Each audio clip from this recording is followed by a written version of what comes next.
Hello दोस्तों, my YouTube channel N math class में आपका स्वागत है। आज के क्लास में हम एलसीएम और एचसीएफ का क्वेश्चंस को करेंगे जो एग्जाम में पूछे गए सवाल हैं। तो आइए अब हम शुरू करते हैं। आपको यहाँ पर हम टाइप बाय टाइप करवाएंगे, बिल्कुल आसान लेवल से शुरू करते हैं। ठीक है, तो आइए ये पहला क्वेश्चन है, बोर्ड पर देखिए। यहाँ पर देखिए सवाल है, तीन संख्याओं का मौसम 12 है, यदि वे 1:2:3 के अनुपात में है तो संख्याएं क्या होगी। ये जो है आरआरबी टीसी और आरआरबी एएलपी 2007 में पूछा गया सवाल है।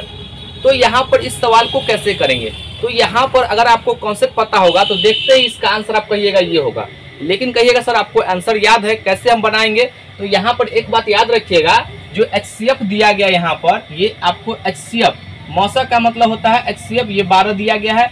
और ये अनुपात दिया गया, संख्या का जो है अनुपात, संख्या का अनुपात क्या दिया गया है, तो ये अनुपात जो है यहाँ पर ये 1:2:3 है। ठीक है ना।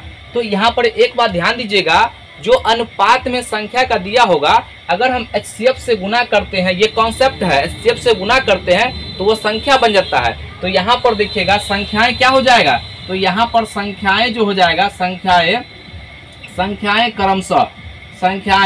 क्रमशः यहाँ पर देखिए क्या 12 से गुना करेंगे तो यहाँ पर 12,24,36, ये इसका प्रॉपर कॉन्सेप्ट है।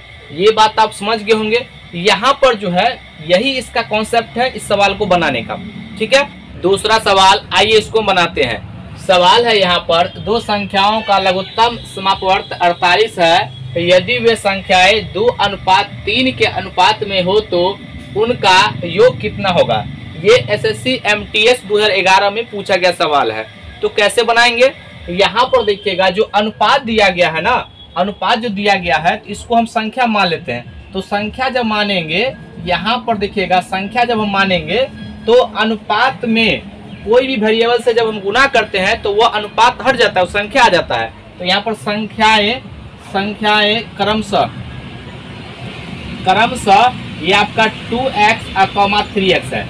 अब यहाँ पर देखिए ये भाग विधि से हम इसका एलसीएम निकालते हैं। तो भाग विधि से कैसे निकालते हैं, यहाँ पर 2x और 3x और यहाँ पर देखिए x लगाएंगे, तो यहाँ पर ये 2 और ये 3 कहिएगा तो हम डायरेक्ट यहाँ पर लिख सकते थे कि यहाँ x कॉमन करके 3 दूना 6, 6 48, x का माना गया ये x का माना गया 8। तो क्या पूछा यहाँ पर, उनका योग। तो 8 दूना 16, 8 3 24, 24 और 16 को जोड़ेंगे कितना हो जाएगा, 30 40 हो जाएगा। ये ऑप्शन सी खत्म हो गया। लेकिन आपको कैसे पता चलेगा, तो एक एक करके बताना पड़ेगा। तो यहाँ पर देखिएगा सबको गुना करेंगे तो इसका जो एलसीएम कितना होगा, ये x गुना 2 गुना 3, तो गुना करेंगे, देखिए 3 दूना 6x हो गया। और सवाल में एलसीएम दिया गया कितना, 48। तो यहाँ पर देखिए इसको इक्वेट करेंगे, बराबर करेंगे ये 48 के। ठीक है, तो 6 से काटेंगे, 6 8 48, तो x का मान कितना गया, 8। अब देखिए संख्या हमसे पूछा है तो यहाँ पर रखेंगे, देखिए x का मान 8 है तो 8 दूना 16 और x का मान यहाँ पर 8 है, 8 3 24 और दोनों को जोड़ेंगे तो योग कितना हो जाएगा, तो योग जो हो जाएगा 16 प्लस 24 और जोड़ेंगे तो कितना गया, ये 40 आ गया। ये इसका आंसर हो जाएगा। और ये इसका ऑप्शन कौन हो जाएगा, ये ऑप्शन सी हो जाएगा, ये इसका आंसर हो जाएगा। तो क्या ये बात आप समझ गए होंगे। ये तीसरा सवाल है, आइए इसको बनाते हैं।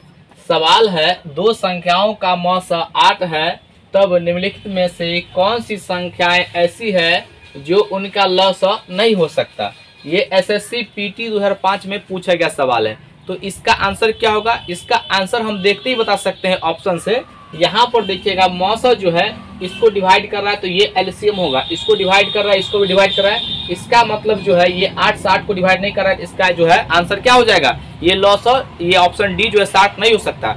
लेकिन आपको कैसे पता चलेगा, तो सबसे पहले देखिए यहाँ पर आपको समझाने के लिए, यहाँ पर मौसा है तो यहाँ पर संख्या बनाएंगे। तो संख्या क्या हो जाएगा, तो संख्या यहाँ पर हो जाएगा, संख्या क्रमशः यहाँ पर हो जाएगा ये आपको 8x और कॉमा ये 8y।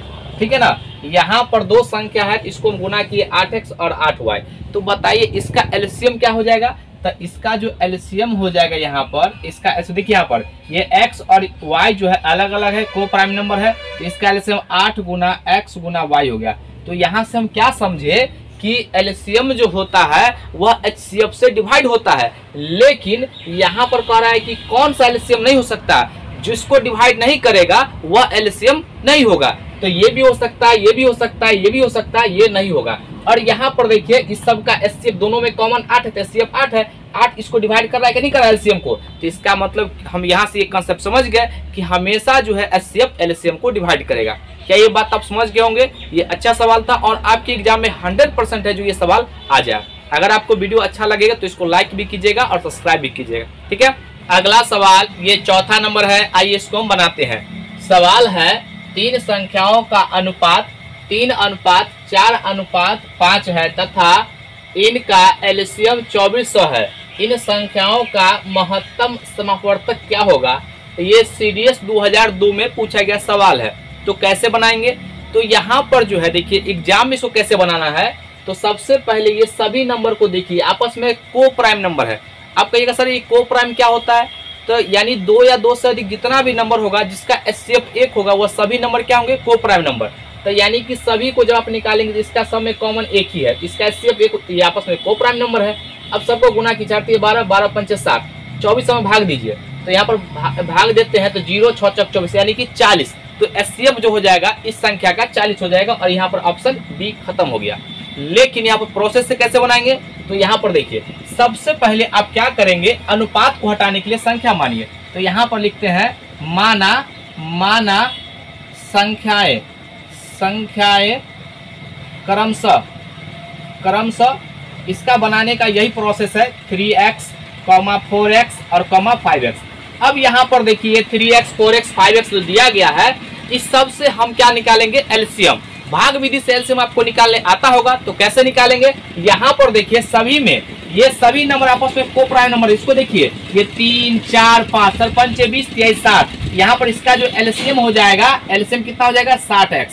अगर नहीं आता है तो यहाँ पर ऐसे समझ लीजिए, यहाँ पर देखिए 3x, 4x, ये 5x और यहाँ भाग विधि से ऐसे निकालिए। x से लगा सब में कॉमन है तो 3, 4, 5। अब तो भाग बचपन से निकालना जानते होंगे ये भाग विधि से कि कम से कम 2 अंक रहेगा, कटेगा तभी लगाएंगे। यहाँ पर तो कटेगा नहीं, सबको गुना कर देंगे तो फिर यही आ जाएगा। और एलसीएम को एलसीएम के बराबर करेंगे। यहाँ पर 2400 दिया गया है तो यहाँ पर देखिए 60x बराबर ये कितना हो जाएगा? ये 2400। ये जो 2400 होगा तो x बराबर क्या हो जाएगा? तो यहाँ पर 2400 अब बट्टा यहाँ पर कितना होगा? 60।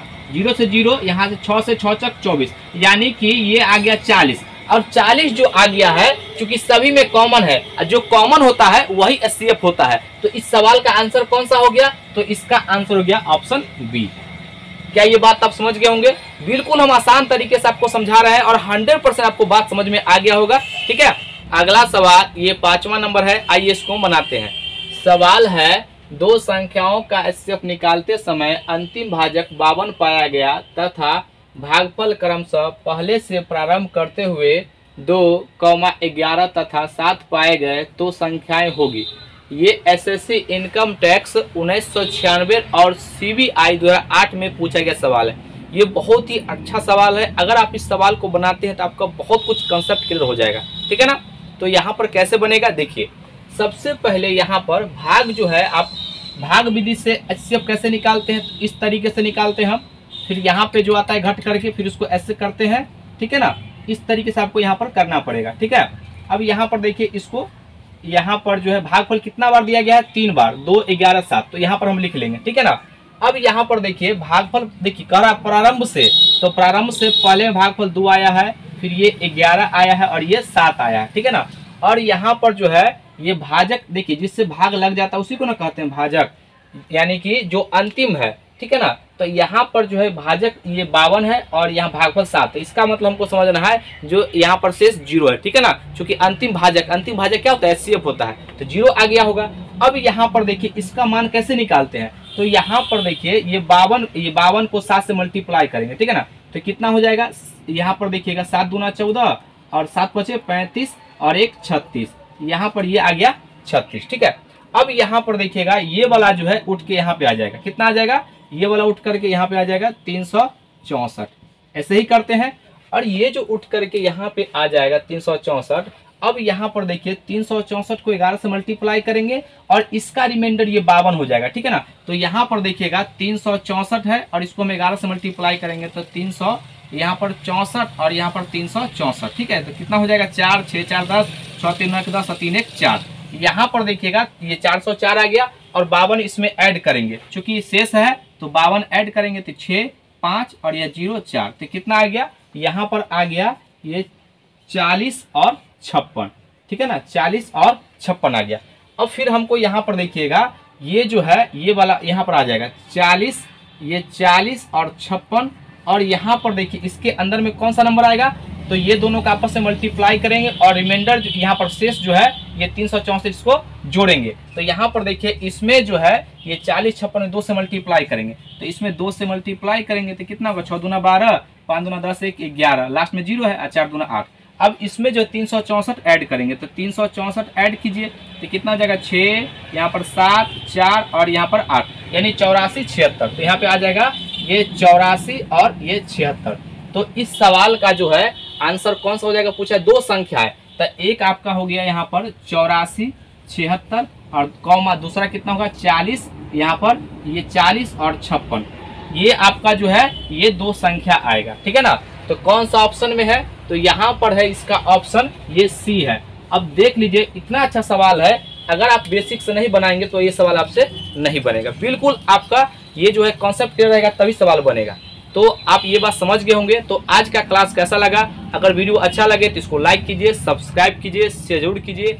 आज के लिए तक जय हिंद जय भारत।